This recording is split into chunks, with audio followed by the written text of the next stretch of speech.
I was staring at my phone screen when the Venmo notification appeared. Payment declined. I tried again, same result. Then I saw the message notification pop up from Rachel. Mom, I blocked you on Venmo. Please stop sending money. I don't want anything from you anymore. My hands were shaking as I read it 3 times. 4 times. The words didn't change. I immediately called her. Straight to voicemail. I texted her. The message turned green instead of blue. She'd blocked my number too. Just like that. After 3 years of keeping her afloat, after every rent payment I'd made without her even asking, after sacrificing my own comfort to make sure she had a roof over her head, she cut me off completely. And I had no idea why. The last time we'd talked was maybe 4 days earlier. It wasn't warm exactly, but it wasn't a fight either. She'd said she was busy with work. I'd asked if she needed anything. She'd said no. That was it. Normal. Or what had become normal for us anyway. I sat there in my kitchen with my coffee getting cold, trying to figure out what I'd done wrong. Because I must have done something wrong, right? People don't just stop speaking to their mothers for no reason. Especially not when that mother has been paying their rent for 3 years straight. 3 years. Over $1,000 a month. Sometimes more when she needed help with utilities or her car payment. I'd never said no. Not once. I'd dipped into my savings. I'd skipped vacations. I'd put off fixing my own car because her needs came first. That's what mothers do. And now I was blocked. Completely shut out of my own daughter's life. Let me back up a little bit because I need you to understand how we got here. Rachel is my only child. Her father left when she was 2, and it's been just the 2 of us ever since. I worked 2 jobs for years to make sure she had everything she needed. Dance classes, summer camps, a decent car when she turned 16. I wasn't rich by any means, but I made it work. I always made it work for her. We were close when she was younger. Or I thought we were. She told me everything, friend drama, crushes, college applications, fears about the future. I was her person. She was mine. We had this thing where every Sunday we'd make breakfast together and just talk. Pancakes and coffee and conversation. Those were my favorite mornings. She moved out the summer after her 21st birthday. Got a job at a marketing firm in the city, found a studio apartment she loved. I helped her move in, bought her dishes and towels and a coffee maker. I was proud of her. Excited for her independence. But I was also terrified. I didn't tell her that, of course. Didn't tell her that the apartment felt too empty without her. That I'd stand in her doorway sometimes, looking at her old room, feeling like I'd lost my purpose. She was my whole world for so long. And suddenly she was just gone. But within 6 months, she was struggling. The job didn't pay as much as she'd hoped, and rent in the city wasn't cheap. She called me one night, stressed and crying, saying she didn't know how she was going to make rent. Her voice was shaking. She sounded so scared, so young. Don't worry, I told her. I'll cover it this month. Just this once, until you get on your feet. That was 3 years ago. That 1 month turned into every month. I kept sending the money. At first, she thanked me. You're a lifesaver, Mom. I don't know what I'd do without you. I'll pay you back as soon as I can. But she never did. And after a while, she stopped saying thank you at all. The payments just became this silent transaction between us. The calls became shorter. Less frequent. When I'd ask about her life, her answers got vague. Work's fine. I'm fine. Everything's fine. I told myself she was just busy. Adulting is hard. She was figuring things out. 20-something professionals don't have time to chat with their mothers every day. That's normal. But somewhere deep down, in a place I didn't want to examine too closely, I knew something had shifted between us. It Started with little things. She stopped coming home for Sunday dinners. Our tradition since she was little, just ended. Always had an excuse, work event, plans with friends, too tired. When I'd suggest visiting her instead, she'd say her place was a mess or she had too much going on. Next week, Mom, she'd say. But next week never came. Once, about a year into paying her rent, I drove to her apartment unannounced with groceries. I thought I was being helpful. I thought she'd be happy to see me. She answered the door in sweatpants and an oversized hoodie, and I could see past her into the apartment. It was actually pretty clean. There were plants on the windowsill, healthy ones, well cared for. Art on the walls. Throw pillows on the couch. It looked nice. Established. Like she'd been living there for years, not months. "Mom, what are you doing here?" she asked. Not happy to see me. Not excited. Just uncomfortable. "I brought you some things," I said, holding up the grocery bags. "Thought you could use some real food. I got those Korean noodles you like, and that fancy cheese," and she glanced behind her, then stepped into the hallway, pulling the door mostly closed behind her. Like she didn't want me to see inside. "You should have called first." "I did." "You didn't answer." "I'm working." "On a Saturday?" She sighed, the kind of sigh that said I was being difficult. "Can you just leave the bags? I really need to get back to this project." I handed them over. She took them without meeting my eyes. "Thanks," she muttered. "Rachel, are you okay?" "You seem..." "I'm fine, Mom. I just have a lot going on." "Is there someone in there?" I asked. The question came out before I could stop it. "Is that why you don't want me to come in?" Her jaw tightened. "No, Mom. I'm working. I have a deadline." "Oh. Okay. Well, maybe we could get lunch tomorrow?" "My treat?" "I can't tomorrow." "Dinner this week?" "I'll check my schedule and let me know, okay?" She went back inside and closed the door. I stood there in the hallway for a minute, feeling dismissed. Feeling like I'd done something wrong by showing up to help my own daughter. The groceries I'd bought sat on the other side of that door, and I wondered if she'd even use them or if they'd just sit in her fridge until they went bad. She never texted me about dinner that week. If you're watching this and you've ever felt shut out by someone you love, hit that subscribe button because this story goes places I never expected. And leave a comment telling me where you're watching from. I want to know I'm not alone in this. The months kept passing. I kept sending money. She kept getting more distant. I started noticing other things too. She'd post on social media, pictures at restaurants I knew weren't cheap, concerts, weekend trips with friends. One weekend she went to wine country. Posted a whole series of photos with her friends, glasses of expensive wine, cheese boards, sunset views. She looked happy. Carefree. Beautiful.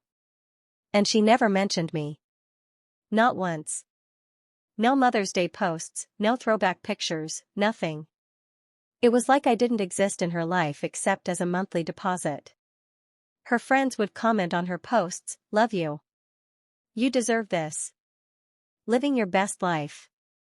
And I'd sit there thinking, I'm the one making this life possible. I'm the one paying for the roof over her head. But I couldn't say that. Couldn't comment without looking petty or controlling. So I just liked her posts and said nothing. One night, about 2 years in, I called her after a few glasses of wine.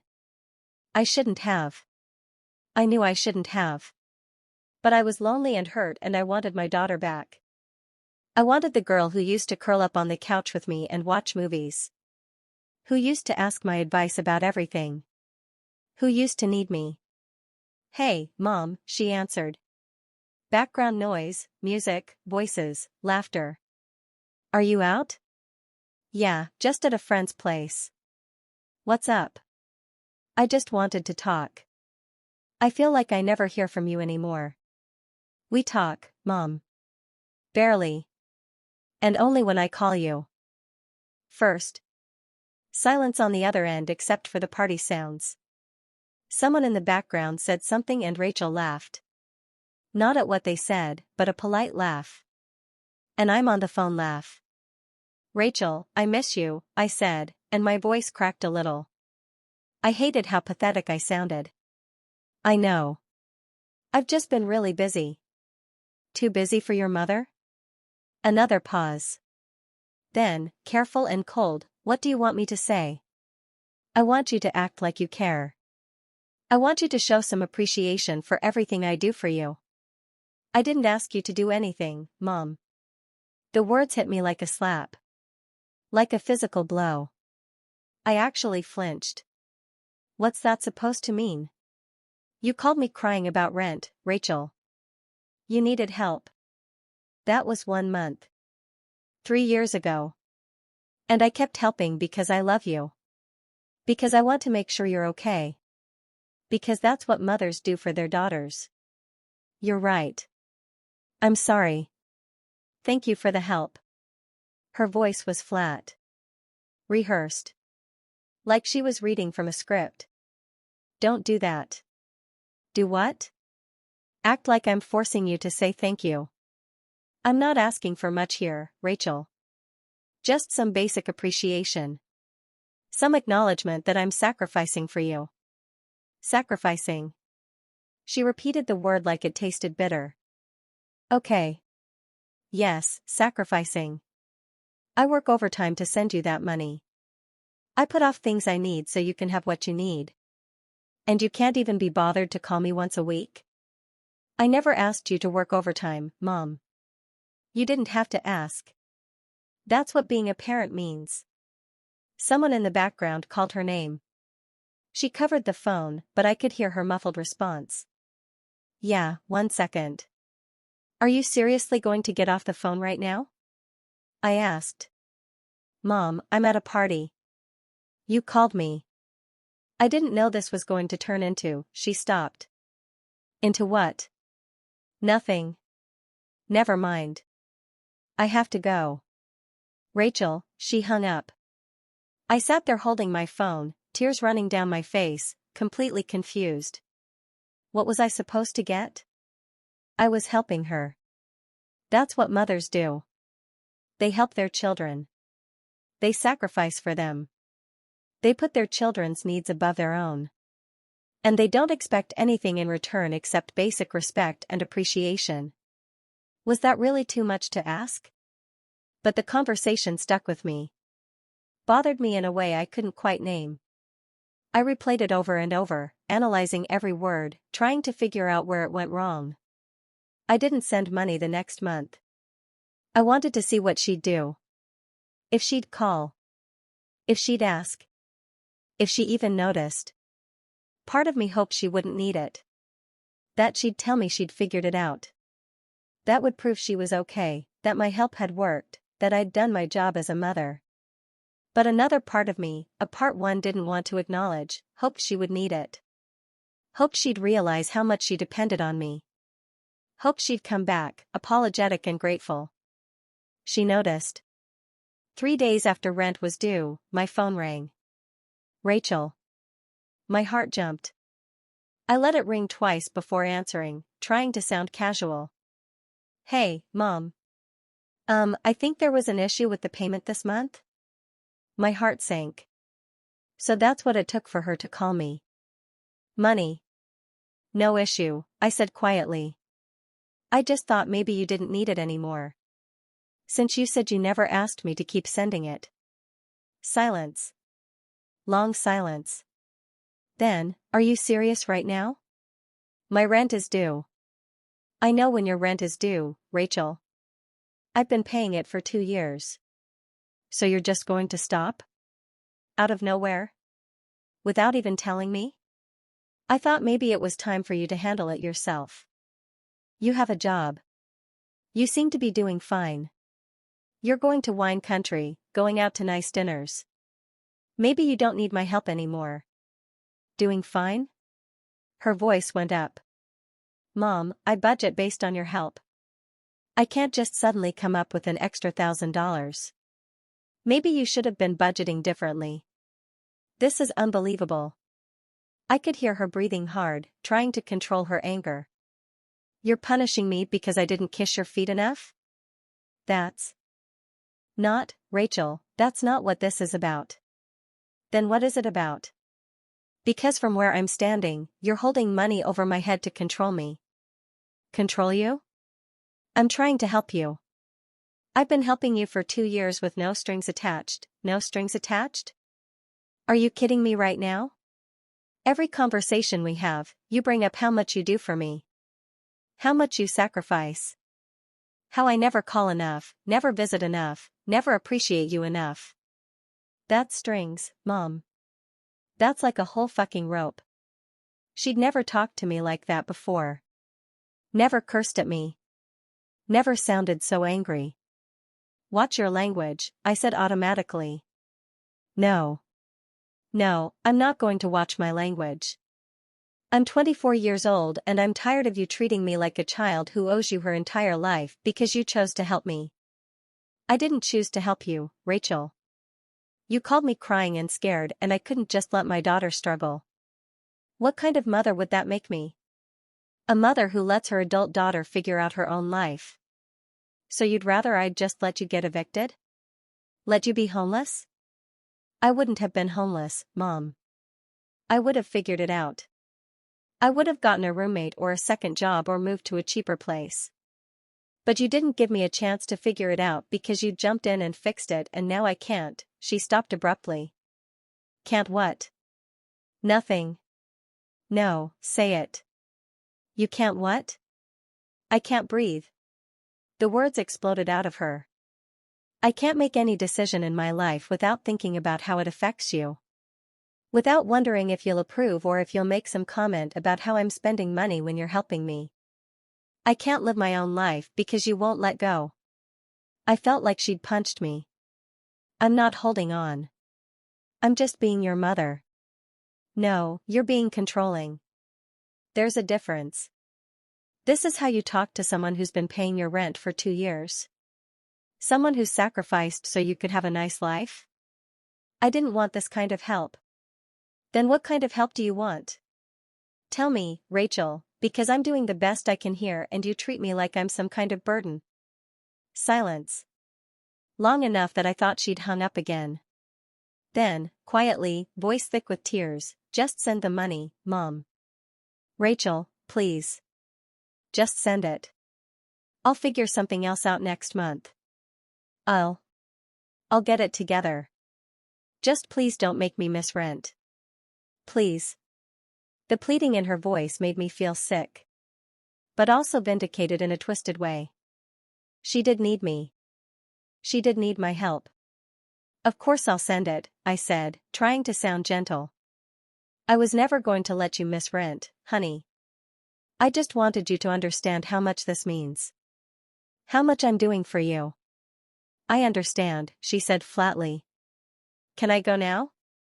I love you. She hung up without saying it back. I sent the money within the hour. Added an extra 100 with a note, for groceries. Love you. She didn't acknowledge it. That conversation changed something between us. Made something that was already fragile completely shatter.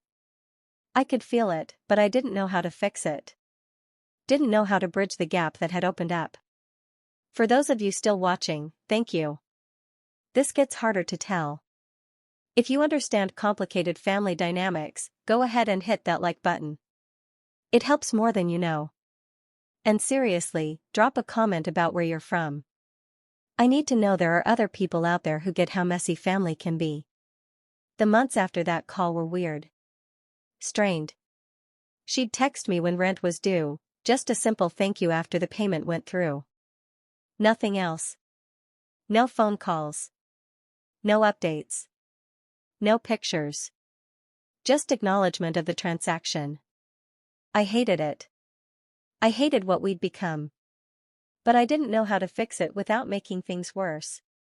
Every time I thought about calling her, I'd remember how angry she'd sounded. How she'd said I was controlling. The accusation stung because I didn't see it that way at all. I was just being a mother. Mothers worry. Mothers want to stay connected to their children. Mothers want to feel needed and appreciated. That's normal. That's natural. Isn't it? I talked to my sister about it. Karen has 2 kids of her own, both younger than Rachel. I called her one afternoon, desperate for perspective. Desperate for someone to tell me I wasn't crazy. She barely speaks to me anymore, I told her. I pay her rent every month and she acts like I'm this awful presence in her life. Have you asked her what's wrong? Karen asked. Of course I have. She just says she's busy or she's fine. But she's clearly not fine. Our relationship is falling apart and I don't know why. Karen was quiet for a moment. Then, can I ask you something? Yeah. Did Rachel actually ask you to keep paying her rent all this time? The question irritated me. What do you mean? She needed help. I know, but did she specifically ask you to keep sending money every month for 3 years? I thought about it. Really thought about it. The first time, yes. She called me upset, couldn't make rent. After that, no. I just kept sending it. And did you ever ask her if she still needed it? I assumed she did. She kept taking it. Right, but... Karen paused, choosing her words carefully. What would have happened if she told you to stop? I would have stopped. Would you have? Or would you have worried and insisted and made her feel guilty for not accepting your help? The question made me defensive. My shoulders tensed. I'm her mother, Karen. I'm supposed to worry. I know. But there's a difference between supporting someone and making them dependent on you. That's not what I did. I'm not saying you meant to. But think about it from Rachel's perspective. How does she build her own life when you're holding up a major piece of it? And what happens if she wants to make choices you don't agree with? Does she feel free to do that when you're paying her rent? She's always free to make her own choices. Is she? Or does she have to consider how you'll react? How it will affect her help? Whether you'll approve? I didn't want to hear it. Didn't want to consider that maybe I'd been doing something wrong when I thought I was doing everything right. I think you're reading too much into this, I said stiffly. I'm just trying to help my daughter. That's all I've ever tried to do. I know. And I'm sure Rachel knows that too. But sometimes the way we help isn't actually helpful. Sometimes it's about our needs more than theirs. What's that supposed to mean? Just think about why you kept sending money. Was it really because Rachel needed it? Or was it because you needed to feel needed? I got off the phone shortly after, irritated with Karen for not taking my side. For suggesting that I was the problem. I'd called her looking for support, for validation, and instead she'd basically accused me of being a bad mother. But her words stayed with me. Nagged at me. I started thinking about other things. Little comments I'd made over the years that at the time seemed harmless, even caring. But looking back. When Rachel mentioned wanting to change jobs, are you sure that's smart? You have bills to pay. You can't afford to take risks right now. When she talked about maybe moving to a cheaper apartment, why would you move? I'm already covering where you are. Seems like a waste of time and energy. When she posted about a vacation with friends, I'd texted her, must be nice to travel while I'm working overtime to make ends meet. I'd said it as a joke. Kind of. But was it really a joke? Or was it a guilt trip disguised as humor? And then there was the time, about 6 months before she cut me off, when I asked her to have lunch with me. We'd been texting about something random, and I'd suggested meeting up. She said she couldn't, she had plans with a friend. You have time for your friends but not for your mother? I'd written. 3 dots appeared and disappeared. Appeared and disappeared. Finally, I can reschedule. We met at a cafe downtown. She showed up 10 minutes late, apologizing. We Sat across from each other and I tried to make conversation, but it felt like pulling teeth. She gave short answers, checked her phone twice, seemed distracted. "You seem upset," I'd said. "I'm fine. Rachel." "What do you want me to say, Mom?" "I want you to talk to me. We used to talk about everything. Now I feel like I don't know anything about your life. You know about my life. I know what you post on Instagram. That's not the same thing." She'd looked up at me then, and there was something in her eyes I couldn't read. Frustration? Sadness? Exhaustion? "We talk exactly as much as we ever did," she said. "You just don't like what I'm saying anymore." "What's that supposed to mean?" "It means you want me to be grateful and small and dependent. And I'm trying really hard not to be those things.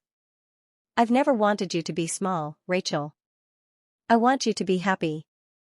I want you to succeed. I want the best for you." "No, you want me to be happy in the way you decide I should be happy. You want me to succeed on your terms. You want what's best for me as long as it aligns with what you think I should want. There's a difference. That's not fair. Isn't it?" "When I told you I was thinking about going back to school for graphic design, what did you say?" I tried to remember.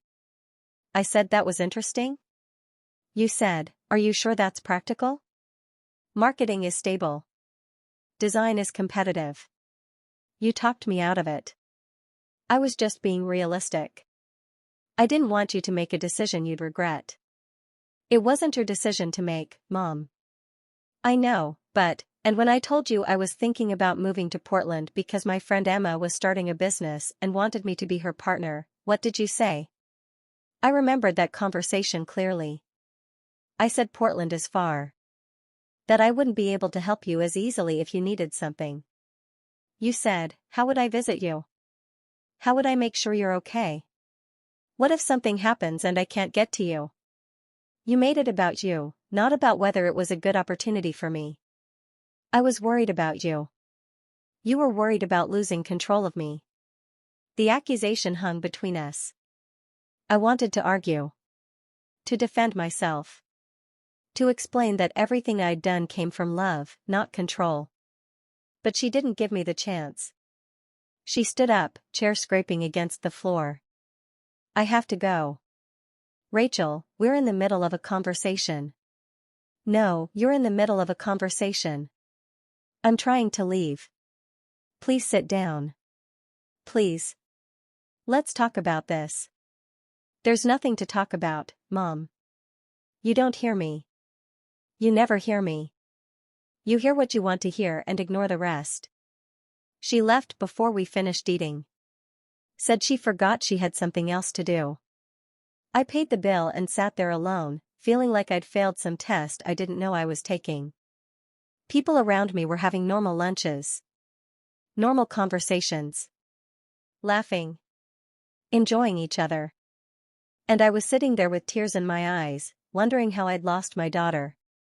I should have seen the end coming. Looking back, the signs were all there. Flashing neon signs. But I didn't want to see them. I told myself things would get better. That Rachel was just going through a phase. That eventually she'd realize how much she needed me and things would go back to normal. But normal was the problem. Our normal was broken, and I was the only one who didn't see it. She stopped responding to my texts unless they were directly about the rent payment. She never called. When I called her, she'd pick up maybe 1 time out of 5. Her voicemail was always full, so I couldn't even leave messages. Her social media posts became less frequent, at least the public ones. But I could see she was still active. She'd be tagged in other people's posts. At parties. At dinners. At events. Living a full life that I wasn't part of. I started commenting on everything she posted, desperate for any kind of interaction. "Beautiful. Where is this? Who's that with you? She looks familiar. Love this. We should go together sometime." She never responded to my comments. But I kept leaving them. Kept trying. Kept hoping. It was like she was slowly erasing me from her life. And I didn't know how to stop it. Every attempt I made to reconnect seemed to push her further away. One Sunday, I drove to her apartment without telling her. I know. But I was desperate. It was our old pancake day, and I'd brought ingredients. Thought maybe if I could recreate those mornings, we could find our way back to each other. I knocked on her door with bags of groceries in my hands. Waited. Knocked again. Rachel, honey, it's Mom. I brought stuff for pancakes. Thought we could have breakfast like old times. No answer. But I could see her car in the parking lot. I knew she was home. Rachel, please. I can see your car. I know you're in there. Just open the door. 5 minutes. That's all I'm asking. Nothing. I miss you, I said to the closed door. I miss my daughter. I don't know what I did wrong, but whatever it is, I'm sorry. Just please talk to me. A neighbor came out of the apartment next door. Young guy, mid-20s. He glanced at me, then at Rachel's door, then back at me. Everything okay? He asked. I'm just visiting my daughter, I said, trying to sound normal. Trying not to sound like a woman begging outside a locked door. Oh. Okay. But he didn't move. Just stood there watching me like I might be dangerous. Rachel. I called one more time. Please. The neighbor pulled out his phone. Ma'am, I think you should go. If she's not answering, she probably doesn't want visitors. Humiliation burned through me. I was being treated like some kind of stalker. By a stranger. In front of my own daughter's apartment. I'm her mother, I said. I understand. But she's not answering. You should probably leave. I wanted to argue. To explain. To make him understand that this was my daughter and I had every right to see her. But the way he was holding his phone, ready to call someone, made me realize how the situation looked. I left. Put the groceries back in my car and drove home crying so hard I had to pull over twice. That was 2 weeks before she blocked me completely. The final conversation we had before she cut me off was so unremarkable that I barely remember the details. I'd called on a Tuesday evening, around 7. She actually answered, which surprised me. Usually I'd get voicemail. Hey, Mom. Hi, honey. How are you? Good. Busy. Always busy, I said, trying to keep my tone light. Trying not to sound accusatory even though part of me wanted to scream that she was never too busy for other people, just for me. Yeah. Silence. Awkward silence that stretched too long. I was thinking maybe we could have dinner this weekend? It's been a while since we've seen each other. My treat, anywhere you want. I can't this weekend. I have plans. Oh. What are you doing? Just stuff with friends. Anyone I know? Probably not. More silence. I scrambled for something to say, anything to keep her on the phone. To keep this connection, as thin and fragile as it was. How's work? You haven't mentioned the project you were working on last month. The one with the big client. It's fine. We finished it. That's great. Did it go well? Yeah. Just yeah? Come on, Rachel, give me something here. I'm trying to have a conversation with you. She sighed. It went well, Mom. The client was happy. We might get more work from them. That's wonderful. See, was that so hard? I just want to know what's going on in your life. I know. But the way she said it sounded tired. Resigned. Like talking to me was a chore she had to get through. Rachel, are you okay? You sound. I don't know. Off. I'm fine. You keep saying that, but I don't think you are. Talk to me. Please. Whatever's wrong, we can fix it. Nothing's wrong, Mom. I'm just tired. Tired of what? The question came out sharper than I meant it to. But I was frustrated. Hurt. Tired of being shut out. Just tired. It's been a long day. It's 7 o'clock. How long could your day have been? Mom, I'm serious. You're 24 years old. You don't know what tired is. Try working 2 jobs while raising a child alone. Then you can talk to me about being tired. Silence. I'm sorry, I said quickly. I didn't mean that. I miss you. And I feel like you're pulling away and I don't understand why. I know. So help me understand. There's nothing to understand. I'm just living my life, Mom. That's all. Living your life apparently means cutting your mother out of it. I'm not cutting you out. Aren't you? When's the last time you called me just to talk? When's the last time we had a real conversation?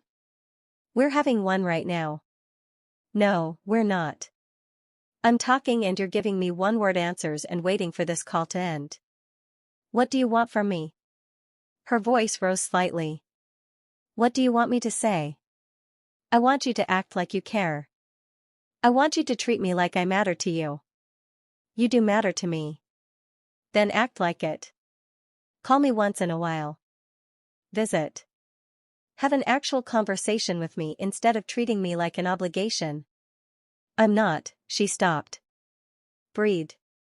Mom, I really can't do this right now. Was there something specific you needed? The question broke something in me. Like I was a business associate. Someone who should have a specific purpose for calling instead of just wanting to talk to my daughter. No, I said quietly. I just wanted to hear your voice. But clearly that's an inconvenience for you. Mom, it's fine. I'll let you go. I know you're busy. You're always busy. Don't do that. Do what? Make me feel guilty for having a life. I'm not making you feel guilty. I'm just pointing out that you have time for everything and everyone except your mother. The person who's been supporting you, financially and emotionally, for years. Another sigh. Longer this time. Okay, Mom. Okay, what? Just, okay. You're right. I'm terrible. I'm an ungrateful daughter who doesn't appreciate everything you do. Is that what you want to hear? That's not what I said. It's what you meant. Rachel, I have to go, Mom. I'll talk to you later. She hung up before I could respond. I sat there staring at my phone, feeling hollow. Feeling like no matter what I said or did, it was wrong. Like I couldn't win. Like I was losing her and there was nothing I could do to stop it. That was the last time we spoke before she blocked me. 3 days later, I sent the rent payment like I did every month. And that's when it was declined. That's when the message came through telling me to stop. That's when I got blocked on Venmo, on my phone, on social media. Everywhere. Complete silence. And I had no idea what I'd done to deserve it. If you're still with me, I appreciate you more than you know. Hit that subscribe button if you haven't already. This story isn't over and there's a lot I had to figure out. And please, comment where you're watching from. Tell me if you've experienced anything like this. I need to know I'm not alone. I didn't handle the blocking well. I'll admit that. I completely fell apart. I tried to email her. Set up a new email account when I realized she'd blocked my regular one. The emails bounced back. She'd set up filters. I tried messaging her on Instagram from a fake account I created. That account got blocked within hours. I tried Facebook, Twitter, even LinkedIn. Blocked everywhere. I was frantic. Heartbroken. Angry. Scared. How could she do this to me? After everything I'd done for her? After 3 years of keeping her afloat? I called her workplace. The receptionist who answered was young, chipper.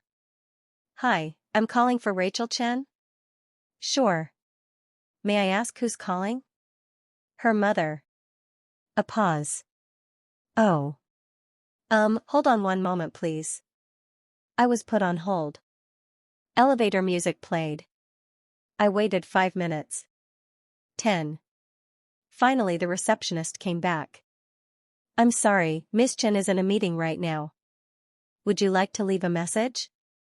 When will she be out? I'm not sure. Could be a while. I'll wait. Ma'am, it could be hours. That's fine. I'll call back. What time do meetings usually end? There? Another pause. Ma'am, I'm sorry, but Rachel asked me to tell you she'll reach out when she's ready. She's requested that you not call here again. The words felt like a punch to the stomach. She said that?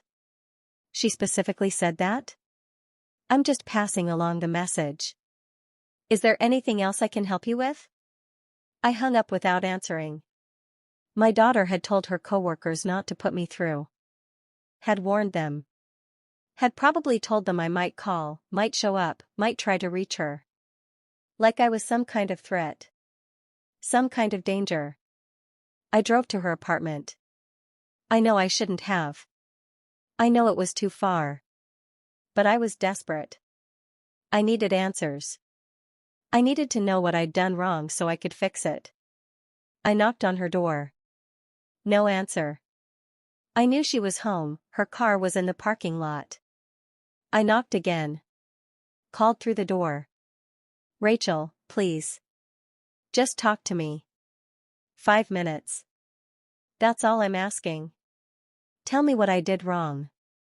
I'll fix it, I promise. Whatever it is, I'll fix it. Just please don't shut me out like this. Nothing. I'm your mother. You can't just cut me out of your life. That's not how this works. I raised you. I sacrificed for you. I deserve at least an explanation. Still nothing. Rachel, I know you're in there. I can hear you moving around. Just open the door. Please. I pressed my ear to the door. I could hear something. Music? The TV? Definitely someone inside. Fine. Fine. If this is how you want to be, then I'll just stand here until you come out. I have nowhere else to be. I'll wait all night if I have to. I sat down in the hallway outside her door. Sat there for 20 minutes, tears streaming down my face. Other residents walked by, giving me strange looks. One woman asked if I needed help. I shook my head.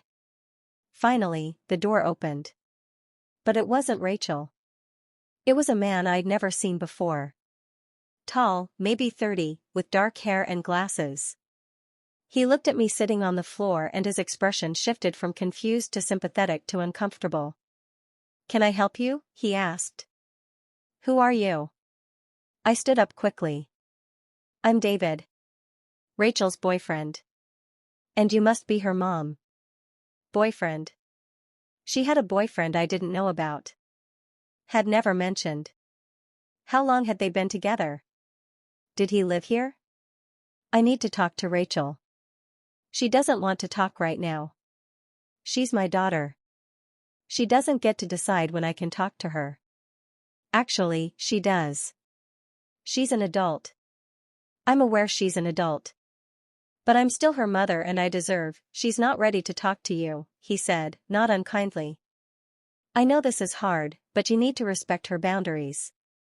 Boundaries? What boundaries? She blocked me everywhere without explanation. That's not boundaries, that's cruelty. He looked uncomfortable. I'm sorry. But she's asked me to tell you that she needs space. And if you don't leave, she's going to call the police. The police. My daughter was threatening to call the police on me. This is insane, I said. I'm her mother. I have a right, you don't have a right to harass her at her home when she's made it clear she doesn't want contact. Harass. He'd used the word harass. Like I was some stranger, not the woman who'd given birth to her. Who'd raised her alone. Who'd paid her rent for 3 years. Just tell her. My voice broke. Tell her I love her. Tell her I'm sorry for whatever I did. Tell her I just want to fix this. I'll tell her. His voice was gentle, but firm. But you need to go now. Please. I left. Walked back to my car on shaking legs. Sat in the parking lot crying for 30 minutes before I could pull myself together enough to drive. When I got home, I found Rachel's apartment complex had called. Left a message saying I was no longer welcome on the property. That if I returned, they'd consider it trespassing. My daughter had me banned from her building. The next few weeks were the darkest of my life. I couldn't eat. Couldn't sleep. Every thought circled back to Rachel. What had I done? What could I have done differently? Why wasn't my love enough? I lost weight. Stopped going out except for work. My friends noticed, but I brushed off their concerns. How could I explain this? How could I tell them my daughter had cut me off and I didn't even know why? Karen came over one evening and found me crying at the kitchen table, looking through old photos of Rachel as a kid. Photos from dance recitals. Birthday parties. Our pancake Sundays. Have you heard from her? Karen asked gently. I shook my head, unable to speak. I'm sorry. I know this is hard. I don't understand what I did, Karen. I gave her everything. I sacrificed so much to help her. And she throws me away like I'm nothing. Like I don't matter. Like 3 years of support means nothing. Karen sat down across from me. She reached for my hand but I pulled away. Can I be honest with you? She asked. I guess. I think you need to talk to someone. Like a therapist. I looked up at her. You think I'm crazy? No, I think you're in pain and you can't see the situation clearly. And I think there might be things you're not acknowledging about your relationship with Rachel. Like what? Like the fact that you've been holding on to her so tight she had to cut herself free. The words made me angry. I wasn't holding on to her. I was helping her. Those things aren't mutually exclusive. I gave her space. I let her have her own life. I just wanted to be part of it. Did you? Or did you want to be the center of it? That's not fair. Maybe not. But think about it. When Rachel started pulling away, what did you do? I tried to fix it. I tried to reconnect. How? I called more. I tried to visit. I brought her things. I wanted to see her. And when she said she was busy, what did you do? I told her I missed her. That I wanted to spend time with her. And how did you say it? I thought back to those conversations. The guilt trips disguised as concern. The comments about her having time for friends but not for me. The implication that she was a bad daughter for having her own life. I just wanted her to know she mattered to me. But did you make her feel like she mattered? Or did you make her feel like she was failing you? I wanted to argue. Defend myself. Tell Karen she was wrong, she didn't understand, she wasn't there for all of it. But something in her words felt true in a way that terrified me. I think you should talk to someone, Karen said again. A professional. Someone who can help you see patterns you might not see on your own. You think this is my fault. I think it's more complicated than fault.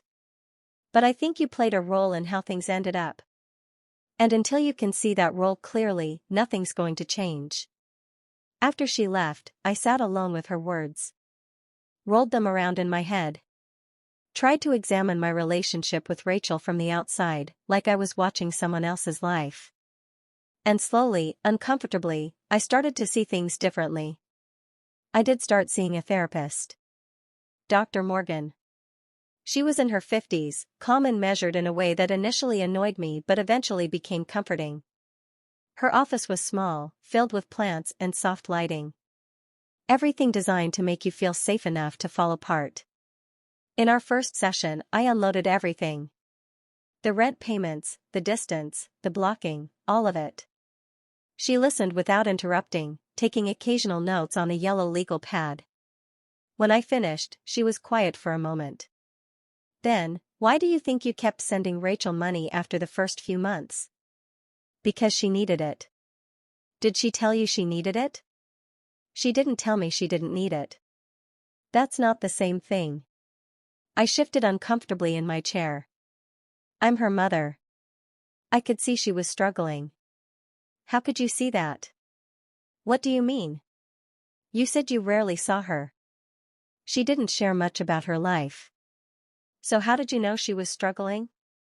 I didn't have a good answer. I'd assumed she was struggling because, why? Because she'd been struggling 3 years ago? Because I wanted her to need me? Let me ask you something else, Dr. Morgan. Continued. What would have happened if you stopped sending money and Rachel was actually fine? The question confused me. I guess, nothing would happen. She'd be fine. And how would that make you feel? I don't understand. If Rachel didn't need your help, didn't need you to rescue her, how would that make you feel about your role in her life? Oh. Oh. The realization hit me like a physical blow. Knocked the air out of my lungs. If Rachel didn't need me financially, what did she need me for? What was my purpose in her life? Who was I if I wasn't the one saving her? I started crying right there in Dr. Morgan's office. Not pretty crying, ugly, heaving sobs that came from somewhere deep and painful. Sobs I'd been holding back for weeks, maybe years. Because I finally understood. I hadn't been helping Rachel. I'd been keeping her dependent on me so I wouldn't have to face the fact that she'd grown up. That she didn't need me anymore. That our relationship was changing and I was terrified of becoming irrelevant in her life. The money wasn't about her. It was about me. Dr. Morgan handed me a box of tissues and waited while I cried myself out. When I finally calmed down, she said, "Tell me about Rachel's childhood. Your relationship when she was younger." I told her about the Sunday pancakes. About being her person, her safe place. About how close we were, how much we shared. And when she went to college? Dr. Morgan asked. It was hard. The house felt empty. But I managed. How did you manage? I called her every day. Texted throughout the day. Made sure she knew I was there if she needed me. Every day? Is that bad? Not necessarily. Did she call you every day? Sometimes. When she wasn't busy. And when she was busy, how did that make you feel? I thought about it. Hurt. Like she was choosing other things over me. Even though she was at college, building a new life? I know it sounds bad. But she's my only child. My only family, really. I just wanted to stay connected. Dr. Morgan nodded. What happened when your husband left? The change in topic surprised me. Rachel's dad? He left when she was 2. What does that have to do with anything? You said Rachel is your only family. But presumably you had friends, other relationships? I had acquaintances. But Rachel was my focus. She needed me. And you needed her? The question hung in the air. She was a child. Of course I needed to be there for her. I'm not questioning whether you needed to be there for her. I'm asking if you needed her. Emotionally. If she became your primary source of identity and purpose. I wanted to say no. Wanted to insist that I had my own life, my own interests. But the truth was, for 24 years, everything I did revolved around Rachel. My work was to support her. My free time was for her. My future plans all involved her. She wasn't just my daughter. She was my entire world. Is that bad? I asked quietly. It's a lot of pressure to put on one person. Especially your child. Children grow up. They're supposed to separate and build their own lives. But if you've made them your whole world, their separation feels like abandonment. That's what it feels like, I whispered. Like she abandoned me. But she didn't abandon you. She just grew up. And you weren't ready to let her. Over the next few sessions, Dr. Morgan helped me unpack more. Helped me see patterns I'd been blind to. The way I'd guilt-tripped Rachel for not spending enough time with me, even though she was building her own life. The way I'd made comments about her choices, her spending, her priorities, all while claiming I just wanted her to be happy. The way I'd shown up unannounced, called repeatedly, demanded access to her life while giving her no space to set boundaries. And when she tried to set boundaries, I saw it as rejection. As her being ungrateful or cold or difficult. Think about the rent payments, Dr. Morgan said in one session. You said you wanted to help her. But did you ever ask what kind of help she actually wanted? She called me. Crying about rent. She clearly wanted help with rent. That one time, yes. But what about all the other times? Did she ask for continued help? Or did you just keep sending money? I thought about it. Really thought about it. I kept sending it. Why? Because I didn't want her to struggle. I didn't want her to have to ask. Or did you not want to risk her saying she didn't need your help anymore? The question made me uncomfortable. Maybe both. And what happened when you tried to stop? When you didn't send money that one month? She called upset. She said she'd budgeted based on my help. And how did that make you feel? Relieved, I admitted. She still needed me. Dr. Morgan nodded. The money became a way to ensure she needed you. To maintain a connection when emotional connections were failing. Does that sound accurate? It did. God help me, it did. I didn't do it on purpose, I said. I wasn't trying to manipulate her. I believe you.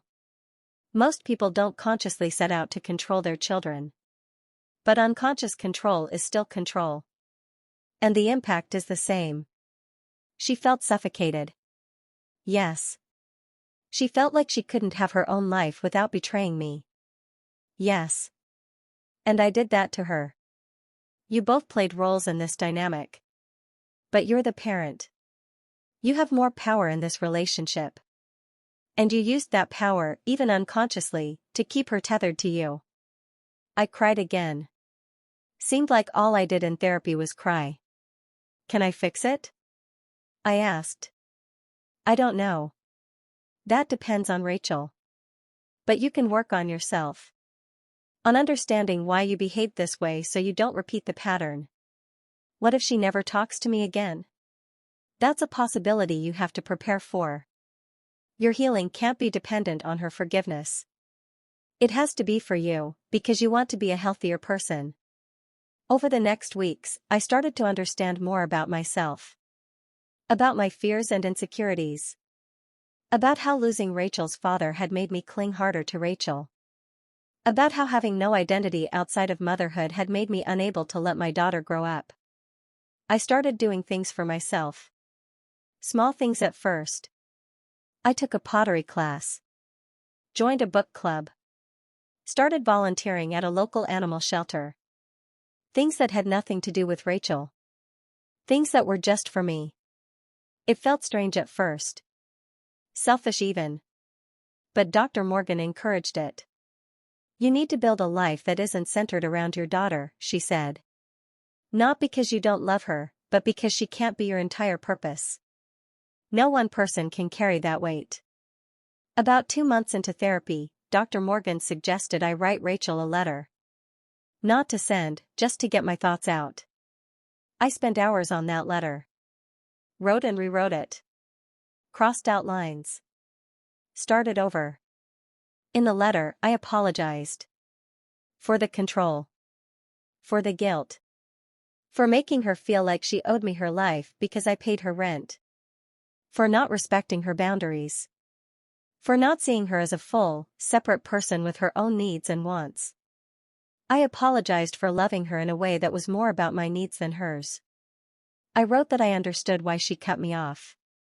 That I didn't agree with it, I wished she'd talked to me first, given me a chance to change, but I understood it. I understood that from her perspective, I'd left her no other choice. I told her I was working on myself. That I was in therapy. That I was trying to understand where I went wrong so I could be better. Not to get her back, I didn't say that, didn't make it about what I wanted from her, but just to be better. Period. I told her I loved her. That I would always love her. And that whenever she was ready, if she was ever ready, I would be here. But I wouldn't push. Wouldn't demand. Wouldn't guilt or manipulate. I told her I was sorry it took losing her for me to see what I'd been doing wrong. Dr. Morgan read the letter in our session. She nodded slowly. Are you going to send it? She asked. I don't know. Should I? What do you hope will happen if you do? I hope she'll forgive me. I hope we can rebuild something. And what if she doesn't respond? What if this doesn't fix anything? The question made my chest tight. Then at least she'll know I'm sorry. That I see what I did wrong. Will that be enough for you? Just her knowing, even if nothing changes? I thought about it. Really thought about it. It has to be, I said finally. Because I can't control what she does with it. I can only control what I do. And I need to take responsibility for my part in this. That's growth, Dr. Morgan said.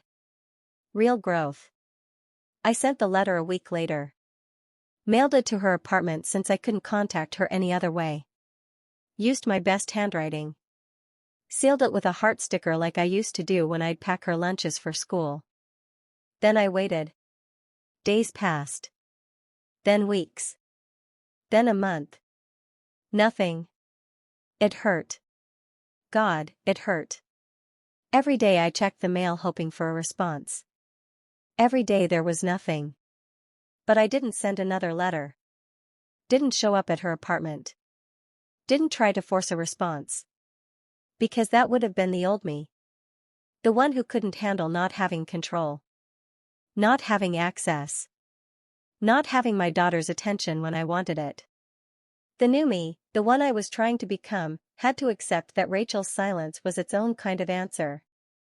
She'd received my apology. What she did with it was up to her. I kept going to therapy. Kept working on myself. Started actually enjoying the pottery class. Made friends at the book club. Got more involved at the animal shelter. Built a life that was mine. Not as Rachel's mother. Just mine. It was scary. Liberating. Necessary. 3 months after I sent the letter, Karen invited me to her son's birthday party. I almost didn't go. I wasn't in a party mood. But she insisted, said it would be good for me to be around family. Plus, she added, there's someone I think you should see. I should have asked who. But I didn't. Just showed up at the park where they were having the party with a present for my nephew and a forced smile on my face.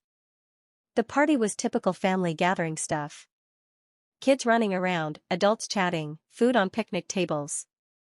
I was helping Karen set up the drink station when I saw her. Rachel. She was standing near the playground, talking to Karen's husband. She looked good. Healthy. Her hair was shorter than the last time I'd seen her, cut into a bob that framed her face. She was wearing jeans and a flowy top, laughing at something Tom was saying. My heart started pounding. I felt dizzy. I hadn't known she'd be here. Karen hadn't mentioned it. Rachel glanced over and saw me. For a second, our eyes met. I couldn't read her expression. Surprise? Discomfort? Something else? Then she looked away and continued her conversation. I felt like I was going to throw up. Karen appeared at my elbow. I should have told you she was coming. I'm sorry. I thought maybe if you were both here, in a neutral space, it's okay, I said, though my voice was shaking. It's okay. Are you sure?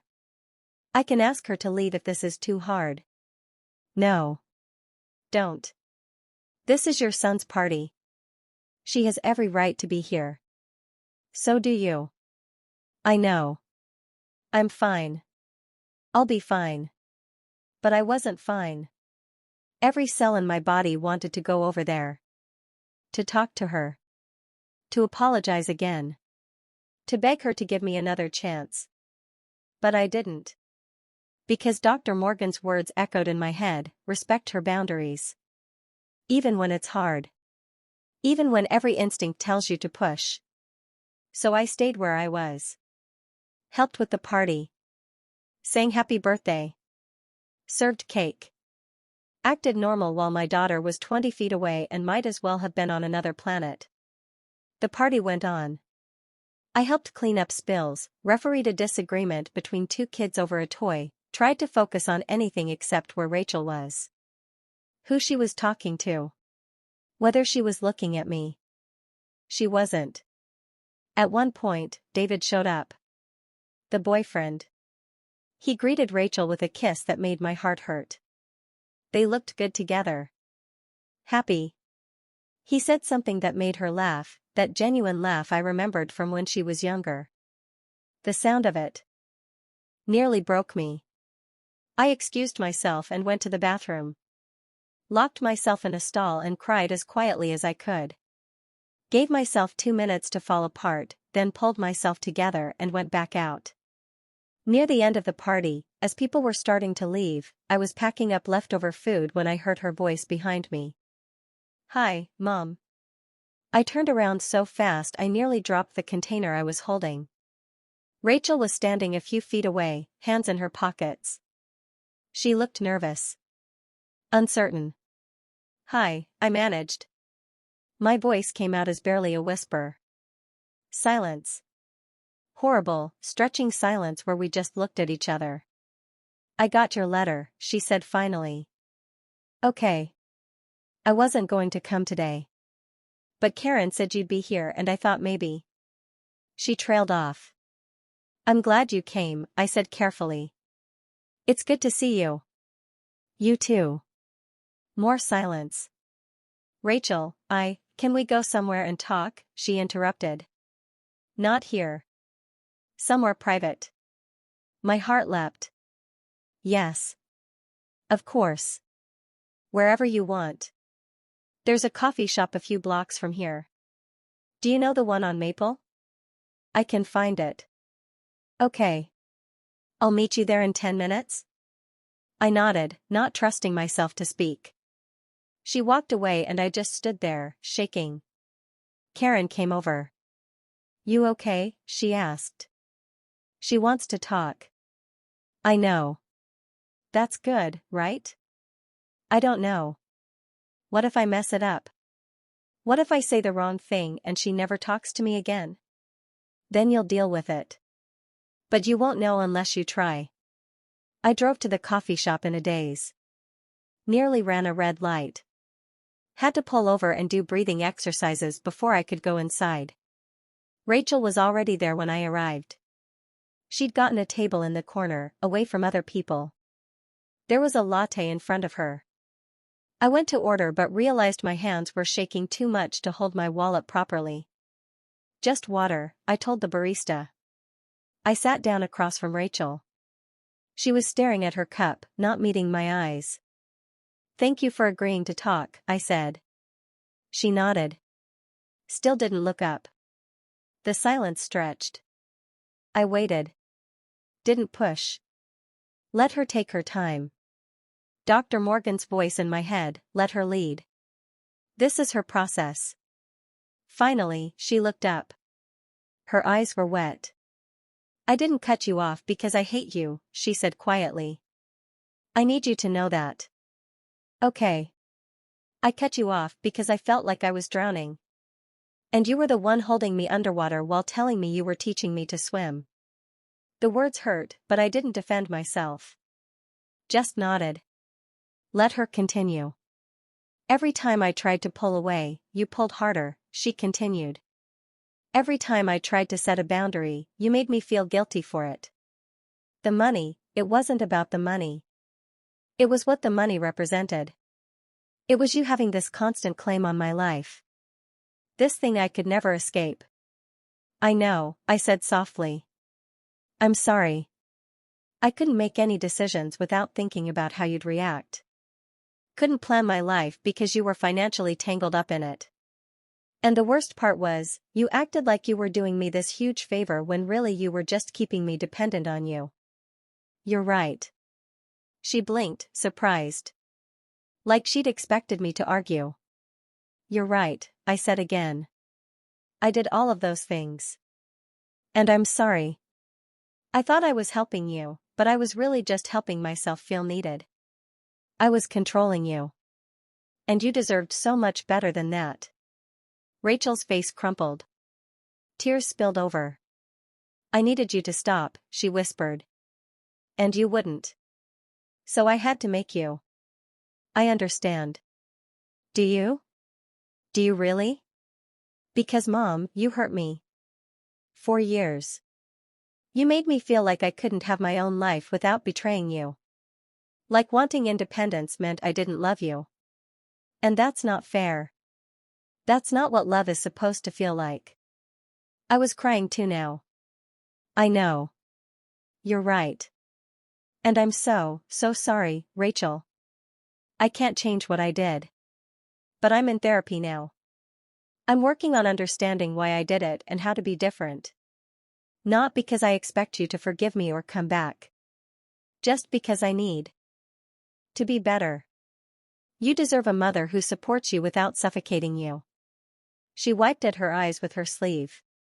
I read your letter like 20 times. Yeah? Yeah. I was so angry at first.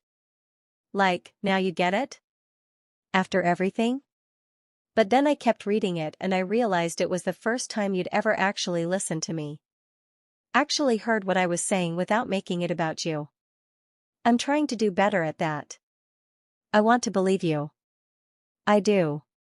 But I'm also really scared to let you back in. Because what if you haven't really changed? What if we start talking again and you go right back to how you were before? That's a valid fear. So what's different now? How do I know this isn't just temporary? That you're not just saying what I want to hear so I'll talk to you again? The question was fair. Hard, but fair. I don't know how to prove it to you, I said honestly. Except to show you over time. To respect your boundaries even when it's hard. To build a relationship based on what you need, not what I need. I don't know if I can trust that. I understand. And I don't expect you to. Trust has to be earned. I broke yours, and it's going to take time to rebuild it. If you're even willing to try. She took a sip of her latte. Her hands were shaking. What does therapy say about all this? She asked. That I was using you to meet my emotional needs instead of dealing with my own issues. That I made you responsible for my happiness when that should never have been your job. And what are you doing about it? I'm working on building my own life. My own identity outside of being your mom. I started taking a pottery class. Joined a book club. I'm volunteering at an animal shelter. Really? Yeah. It's been good. Hard, but good. That's good, Mom. That's really good. We sat in silence for a moment. Not uncomfortable silence this time. Just quiet. I'm not ready for things to go back to how they were, Rachel said finally. I don't want them to go back to how they were either. How they were wasn't healthy. For either of us. So what does this look like? I don't know, I admitted. Maybe we figure it out slowly? Maybe we start small and build something new instead of trying to fix what was broken. She thought about it. I need boundaries, Mom. Real ones. And I need you to respect them without making me feel guilty. Okay. I can't have you paying for things. At all. I need to know I can support myself. That I'm capable. Okay. And I need you to stop showing up unannounced or calling me 50 times or making me feel bad when I'm busy or have plans that don't include you. Okay. And if I ask for space, I need you to give it to me. Even if it's hard. Even if you don't understand why. I can do that. She studied my face, looking for signs that I didn't mean it. That I'd agree now and go back on it later. I'm serious, Rachel, I said. I will respect your boundaries. I'll mess up sometimes because I'm still learning. But I will try. And when I mess up, I'll own it and do better. You have my word. What if I don't want to see you for a while? Like, a long while? The question hurt, but I kept my face neutral. Then I'll wait until you're ready. What if I'm never ready? Then I'll have to accept that. As much as it would hurt. She seemed surprised by that answer. I love you, I said. And I want you in my life. But not if it hurts you to be in mine. Your well-being matters more than my wants. You really mean that? I'm trying to. It's hard. Every instinct I have screams to hold on tighter. But I'm learning to quiet those instincts. To trust that if I give you the space you need, and if I become the kind of mother you deserve, maybe you'll choose to have me in your life. But it has to be your choice. Not an obligation. Rachel was full on crying now. That's all I ever wanted. To choose you. Not because I had to, but because I wanted to. I'm sorry I didn't give you that choice before. We sat there crying together. Other customers in the coffee shop were definitely staring, but I didn't care. Can we try? Rachel asked. Slow. With boundaries. And if you cross them, you can tell me. And I'll listen. And you won't make me feel guilty for calling you out? I'll try not to. If I do, I'll apologize and do better next time. She nodded slowly. Okay. Okay? We can try. For those of you who've stuck with me this far, thank you. Seriously. This is the hardest thing I've ever had to share. If this story resonates with you, if you've been on either side of this situation, please leave a comment. Tell me where you're watching from. Tell me your story. We're all just trying to figure this out together. We stayed at the coffee shop for another hour. Talked. Really talked. She told me about her job, about her friends, about the life she'd built. I listened without offering advice or judgment. Just listened. She told me about David. They'd been dating for a year.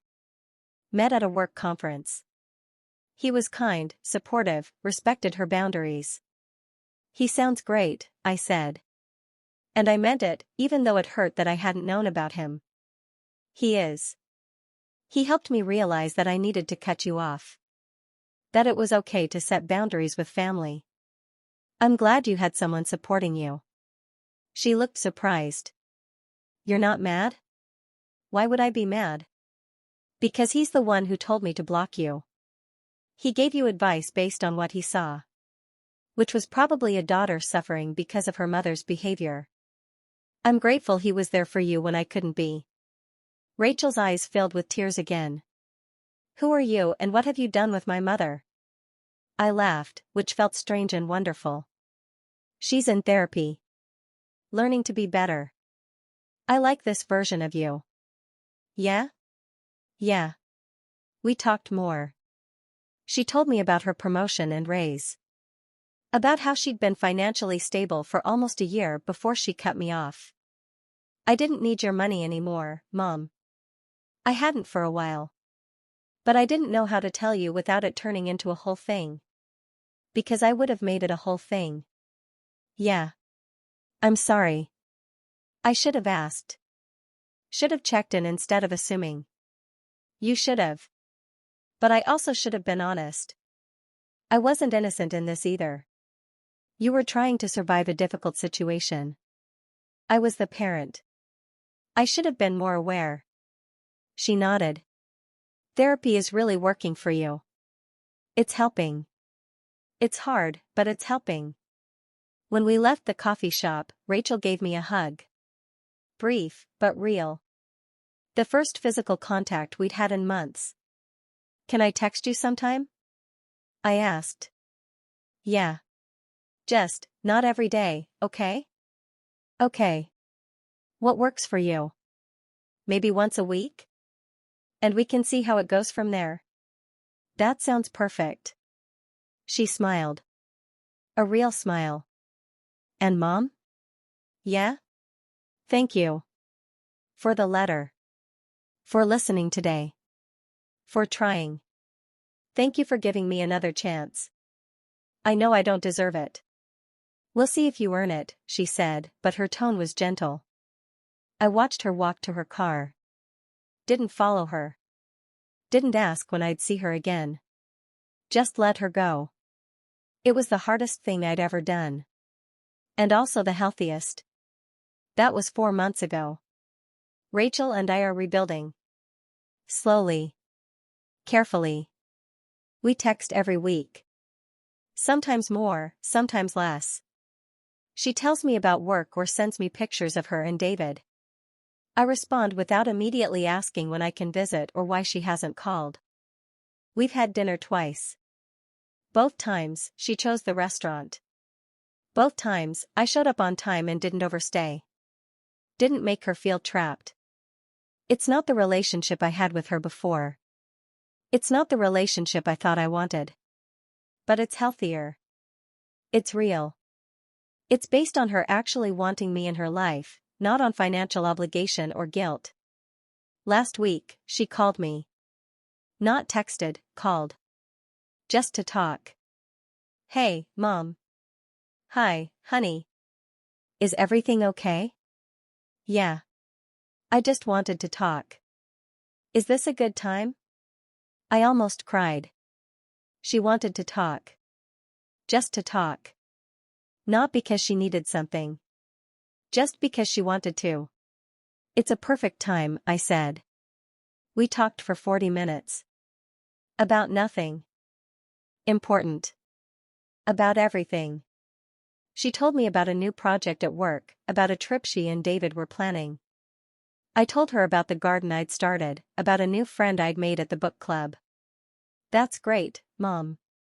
I'm really happy for you." And she sounded like she meant it. When we hung up, I sat there smiling. Really smiling.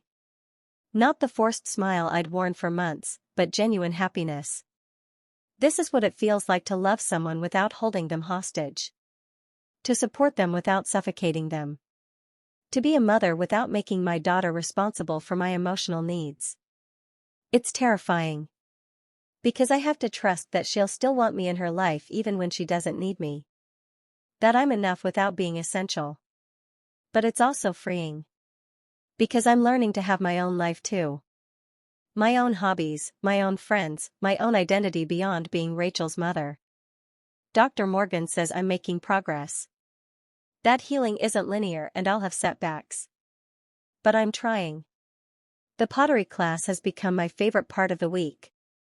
There's something therapeutic about working with clay. About creating something with my own hands that has nothing to do with anyone else. I've made friends there. Real friends who know me as just me, not as someone's mother. We get coffee after class sometimes. Talk about our lives. Our struggles. Our victories.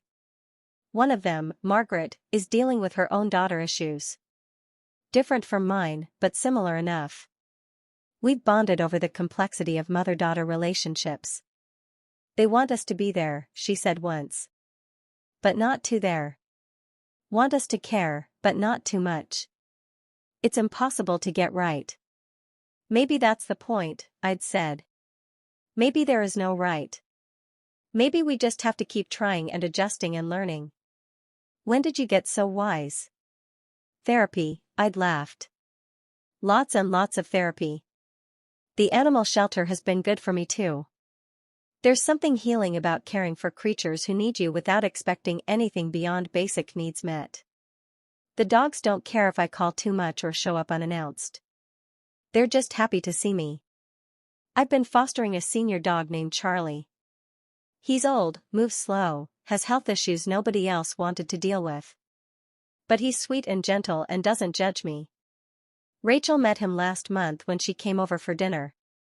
Our first time at my house since before the blocking. I'd been so nervous. Cleaned the house 3 times. Made her favorite foods. Then had to remind myself to relax. To not make it a big deal. To let it be casual. She'd brought David. I'd made sure to tell her he was welcome. Dinner was awkward at first. Lots of careful conversation. But then Charlie came over and put his head in Rachel's lap, and something relaxed. He's sweet, she said, scratching behind his ears. He's a good boy. Nobody wanted him because of his age and medical issues, but I think he's perfect. Sounds like you have a type, David said with a smile. Taking care of the ones everyone else overlooks. Rachel had tensed at that, like she expected me to say something manipulative about how I'd always taken care of her too. But I didn't. Just laughed and said, I guess I do. The evening ended up being nice. Not perfect, there were moments of tension, topics we carefully avoided. But nice. When they were leaving, Rachel hugged me. Longer than before. This was good, she said. It was. Can we do it again sometime? Whenever you want. Maybe in a few weeks? Just let me know. No pressure. She'd smiled. Look at you, respecting boundaries. I'm trying. I can tell. It means a lot. I'm learning that rebuilding a relationship is harder than starting fresh. There's so much history. So many patterns to unlearn. So many moments where I have to actively choose differently. Like last week, when Rachel mentioned she was thinking about changing jobs. Old me would have immediately offered opinions, asked a million questions, maybe even tried to influence her decision. New me said, that's exciting. What are you thinking? And then I listened. Just listened. Let her talk through her thoughts without inserting myself into the process. At the end, she said, thanks for listening, Mom. Of course. Let me know how it goes. That's it? You're not going to tell me what you think I should do? Do you want to know what I think? She thought about it. Actually, yeah. I do. I think you're capable of making good decisions for yourself. And whatever you decide, I'll support you. That's not advice, Mom. I know. But it's the truth. You don't need me to tell you what to do. You need me to trust that you can figure it out. She'd gone quiet. Then, I love you, Mom. I love you too, sweetheart. It was the first time she'd said it in months. Maybe longer. I cried after we hung up. Happy tears this time. Progress isn't linear. Dr. Morgan reminds me of this constantly. Some days are harder than others. Some days I still have the urge to call her when something happens. To show up at her apartment with groceries. To fix things for her. To insert myself into her life in ways that aren't healthy. But I'm learning to sit with those urges instead of acting on them.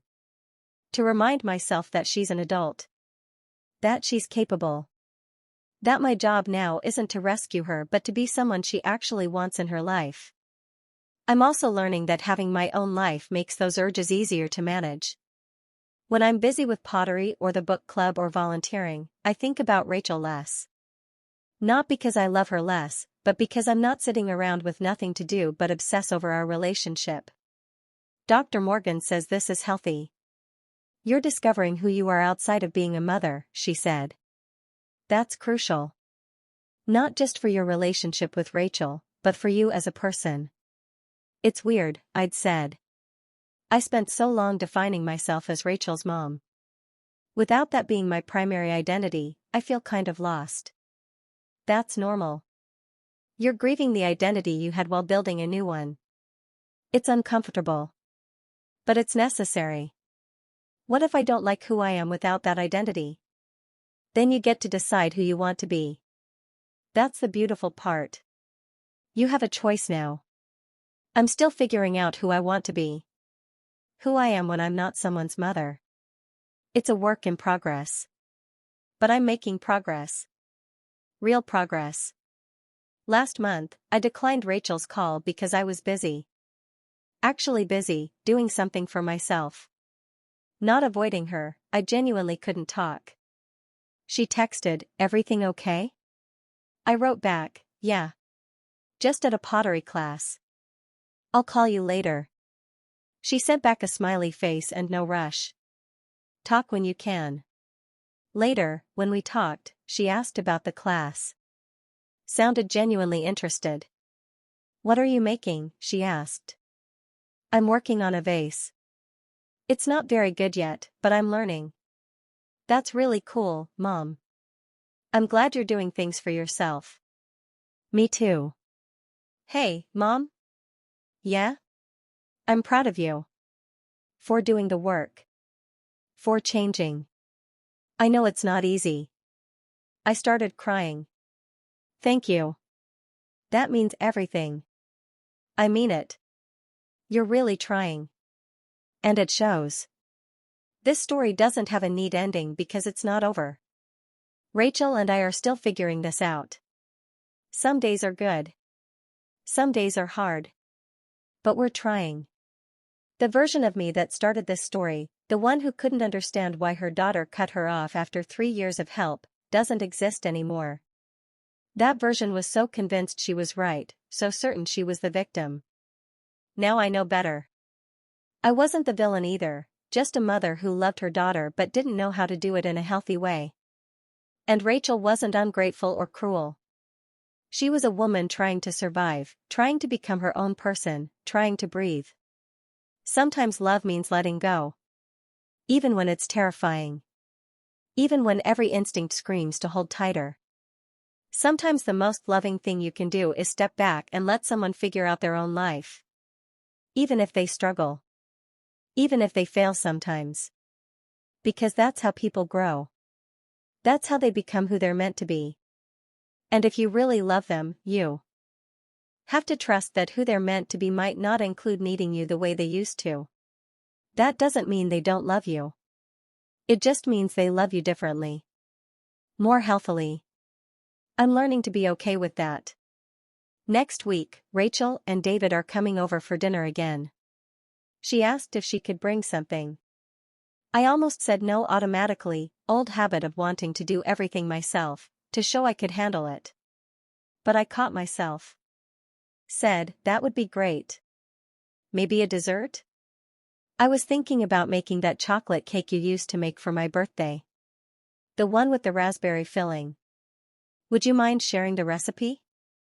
My throat got tight. That cake was our thing. I made it every year for her birthday from the time she was 5 until she moved out.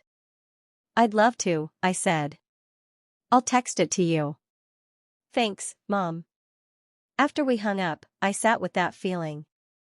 The bittersweetness of it. She wanted to make the cake herself. Didn't need me to make it for her. But she wanted the recipe. Wanted to carry that tradition forward in her own way. That's what healthy looks like. Not me doing everything for her, but me equipping her to do things for herself. I'm learning. If you're a parent struggling with similar issues, please talk to someone. A therapist, a friend, anyone who can help you see the patterns you can't see yourself. It's hard work, but it's worth it. Not just for your relationship with your child, but for you. And if you're someone who's had to cut off a parent or family member for your own well-being, I want you to know that doesn't make you a bad person. Boundaries aren't cruel. They're necessary. You deserve relationships that don't hurt you. Even with family. Especially with family. Thank you for listening to my story. For staying till the end. Hit that like button if this resonated with you. Subscribe if you want to follow more of my journey. I might share updates on how things continue with Rachel.